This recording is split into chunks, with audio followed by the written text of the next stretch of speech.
You're too sensitive. Real men don't get upset when their girlfriends go clubbing and come home at 5 a.m. She said that after I saw her kissing someone in a club story her friend forgot to hide from me. I just deleted her contact. Now she's crying to everyone about how I gave up too easily.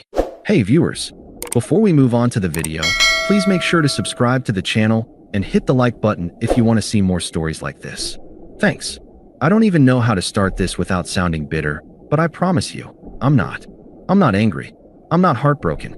I'm just done. My name's Nate. I'm 27, work in IT, live in a quiet part of the city.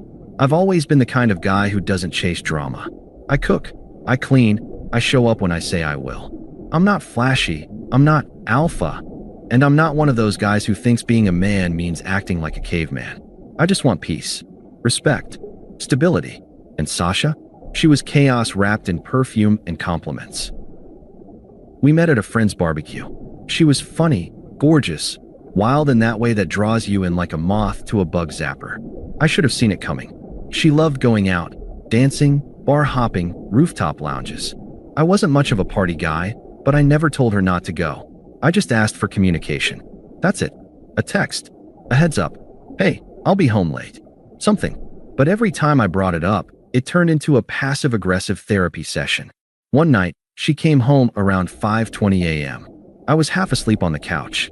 I hadn't meant to wait up. I just couldn't relax knowing she was out there, not answering her phone. When she walked in, heels in one hand, makeup smudged, smelling like vodka and sweat, I asked quietly, "Can you at least let me know when you're staying out that late?" She dropped her purse, tossed her hair, and looked at me like I was a toddler crying over spilled juice. And then she said it. "You're too sensitive." Real men don't get upset when their girlfriends go clubbing and come home at 5 a.m. I wish I could say I was shocked, but honestly, that quote, it was just the final brushstroke on a painting I'd already started seeing clearly. It wasn't just that one night. It was all the little things. Her phone always flipped face down. The way she got defensive when I asked innocent questions. The photos she untagged herself from. The way she never posted stories when she was out, but her friends did, and sometimes you could catch her in the background, dancing with guys she never mentioned. I wasn't asking for a tracking app. I wasn't asking for permission slips. I just wanted to feel like I wasn't an idiot sitting at home, cooking dinner for someone who was halfway out the door every weekend. But she always had a way of turning it around. "Don't be insecure. You knew I was social when you met me. Why are you being so controlling? I'm not doing anything wrong." I started questioning myself. Maybe I was being too sensitive. Maybe I was overreacting. But deep down, I knew. I wasn't mad that she went out. I was mad that she made me feel crazy for caring at all. That night, after she said the quote, I didn't respond.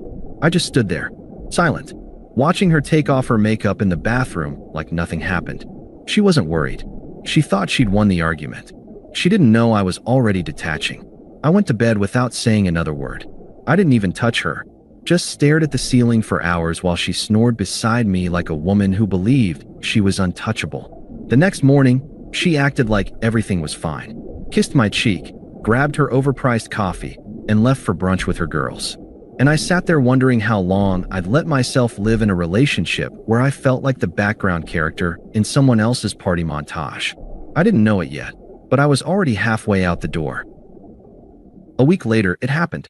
Sasha told me she was staying in that Saturday, said she was exhausted from life and just wanted to do a face mask, sip wine, and watch reruns of Grey's Anatomy. I offered to come over and keep her company, but she said she needed me time. Cool, no problem. I stayed home, made myself a late dinner, and figured I'd call it an early night. Around 11 p.m., I was scrolling through my phone when a story popped up from her best friend Tara, the loud one. Always drunk, always online, and never quite smart enough to check her surroundings before hitting post. The story was a messy blur of flashing lights, bass-heavy club music, and drinks clinking. Girls screaming lyrics to some TikTok song. I was about to skip it until I froze. There she was, Sasha, not in sweatpants, not on the couch, in a red bodycon dress, hair curled, laughing, clearly drunk, dancing with her arms wrapped around some guy I didn't recognize. And then it happened. The clip jumped to a second story, only 3 seconds, but enough. She was kissing him. Not some shy, accidental brush. A full kiss. One hand on his neck, the other holding her drink like she was proud of herself. Tara must have posted it without realizing Sasha was dead center in the frame. Or maybe she thought it was funny. Or maybe she didn't care. But I sat there, watching it loop. 3 seconds. Over and over. Her red dress. That guy's hands on her waist. The way she laughed right after like it was all a joke. I didn't feel rage. I didn't scream. I didn't throw my phone or send a long, angry text. I just stared. This wasn't a misunderstanding. This wasn't a "he kissed me" situation. This wasn't a prank or a joke or a drunken accident. This was someone who had no fear of consequences. Someone who genuinely believed she could lie to my face, kiss someone else, and come home the next day like nothing happened. I opened my phone, clicked her contact, and hit delete. Then I grabbed a small box, threw in the hoodie she always stole, the toothbrush she left at my place, and the tiny perfume bottle she forgot in my bathroom drawer. Put it all in a bag. I didn't leave a note. I didn't text. I didn't even block her. I didn't need to. I just vanished from her world without a single sound. No confrontation. No begging. No fight. I was done. And for someone like Sasha, who thrives on attention, that silence was louder than any screaming match ever could have been. I didn't ghost her to be petty. I left in silence because it was the only thing that felt clean. Sasha thrived on drama. She weaponized chaos. If I had confronted her, she would have cried, denied, twisted it around. She would have told me I was blowing it out of proportion, or worse, accused me of invading her privacy by watching a public story. I knew how the conversation would go. She'd cry, promise it didn't mean anything, say she was drunk, say it was just dancing, say she loved me. And then, 2 weeks later, I'd catch her doing the same thing again, only better hidden. So I skipped the part where I let her talk her way back into my life. I dropped her stuff off in a grocery bag on her porch at 6:30 a.m. Sunday. Quietly. She didn't wake up. I know, because she texted me around 10:43 a.m. like nothing happened. "Good morning, babe," face blowing a kiss. "Can we do photo night?" I didn't respond.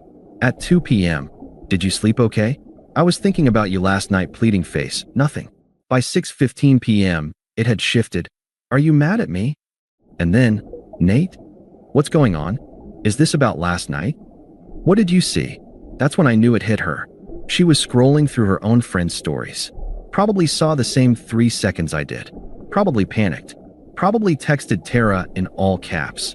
"Delete that story right now, WTF," but it was too late. I had already seen everything I needed. I didn't answer. I didn't block her either. That was the worst part for her. I left the line open. Let her sit in the silence. Let her keep trying. The next day, I got a paragraph. "I know how that video looked, but it wasn't what it seemed. I had too much to drink. I wasn't thinking straight. I was upset you didn't want to come with me. I felt neglected. I just wanted some attention, but it meant nothing. You know I love you. Please don't throw everything away over one stupid moment." Not once did she say, "I'm sorry I lied to you." Not once did she admit she planned the lie. It was all, "It looked bad," and "You're overreacting," and "You can't judge one moment." I screenshotted the message. Didn't reply. By day 3, she cracked. "You're seriously going to ghost me? After everything? You're such a coward. Real men talk it out. You always run the second things get hard. Grow up." That one made me laugh out loud. The same girl who once said, "You're too sensitive. Real men don't get upset when their girlfriends go clubbing and come home at 5 a.m. now wanted to talk about real men. No thanks. You don't get to gaslight me into silence and then complain when I give it back to you. By the end of the week, Sasha had officially entered damage control mode. I didn't respond to a single message. Not a text. Not a call. Not even the midnight voicemail where she was crying and whispering my name like we were in a movie. But what really tipped me off that she was spiraling? She changed her profile picture. Gone was the photo of us at the pumpkin patch last October, her wrapped around me like a vine. Replaced by a solo mirror selfie in full glam, captioned with a single word, "Healing." Oh, and the quote started. God, the quotes. "Sometimes, people leave not because you did something wrong, but because they're too weak to love you right. Strong women intimidate weak men." If he wanted to, he would. She wasn't posting these for herself. She was posting them for me, hoping I was watching, hoping I'd feel guilty, hoping I'd come crawling back just to prove I wasn't the villain she was painting me to be. And I'll admit, some of our mutual friends reached out. A couple of them, well-meaning but clueless, messaged me stuff like, "Hey man, are you and Sasha okay? She seems pretty heartbroken." One even said, "She told me you ghosted her out of nowhere, that she was planning to talk to you about taking a break anyway." Right, because when you want to talk about taking a break, the best approach is to lie about staying home, go clubbing in secret, and make out with a stranger while your best friend films it. But the thing is, I didn't defend myself. Not once did I explain.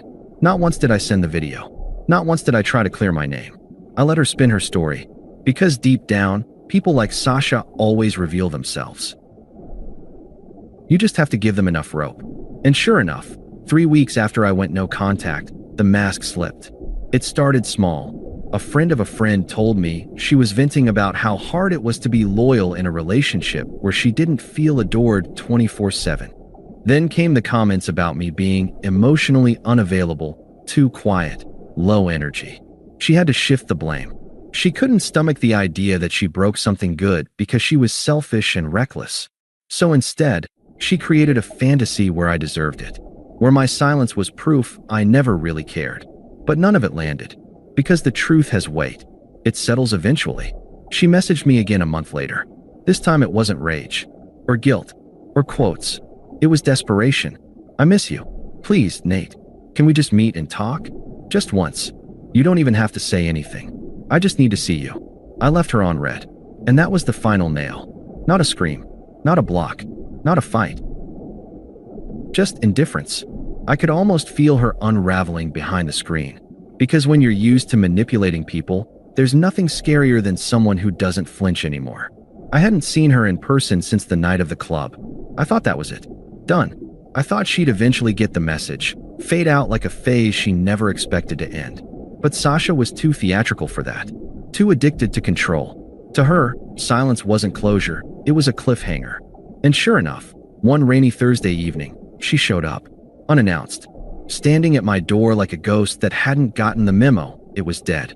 She was drenched, no umbrella, just a hoodie clinging to her like it was part of her skin. Mascara bleeding into the corners of her eyes. She looked like someone who had rehearsed the moment in her head 100 times and still didn't know what to say. I didn't open the door all the way, just stood there, blocking the threshold. "Can we talk?" she asked, voice small. "No," I said. Simple, flat, clean. "Please, Nate. Just 5 minutes." "Why?" She blinked fast, like she couldn't believe I asked that. Like why wasn't obvious. "Because I miss you," she whispered. "Because I made a mistake." A mistake. Like she ordered the wrong sandwich or sent a risky text to the wrong guy. I didn't say anything. I just tilted my head slightly, curious what her angle was now. "I didn't cheat, okay?" she rushed. I danced with someone. It was stupid, and I didn't mean for it to happen. But I didn't sleep with him. I didn't even leave with him.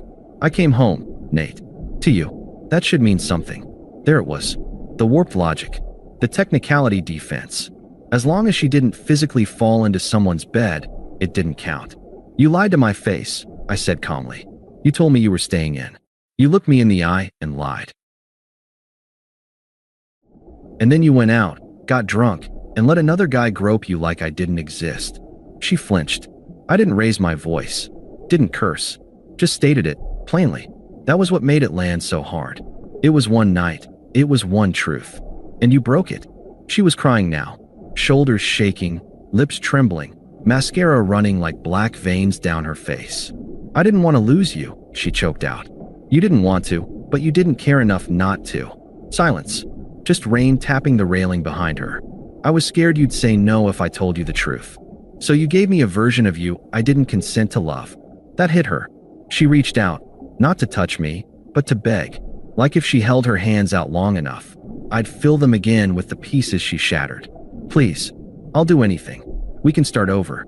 "I already did," I said, "just without you." And then I closed the door.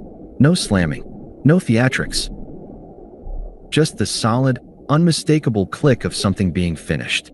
The next week, I saw a TikTok she posted, something moody, filtered in grayscale. Caption: "He threw away 3 years over one mistake. That's how little I meant to him." She still doesn't get it. I didn't throw away 3 years over one mistake. She did, when she looked at a man who supported her, respected her, believed in her, and decided she'd rather chase 5 seconds of club attention than build something real. She wanted a real man who wouldn't get too sensitive about her coming home at 5 a.m. from clubs she lied about going to. She got one. And real men, we leave. We don't come back. We let the silence say what begging never could. Thanks for watching. Make sure to subscribe to the channel and hit the like button. What do you think about this story? Share it in the comments.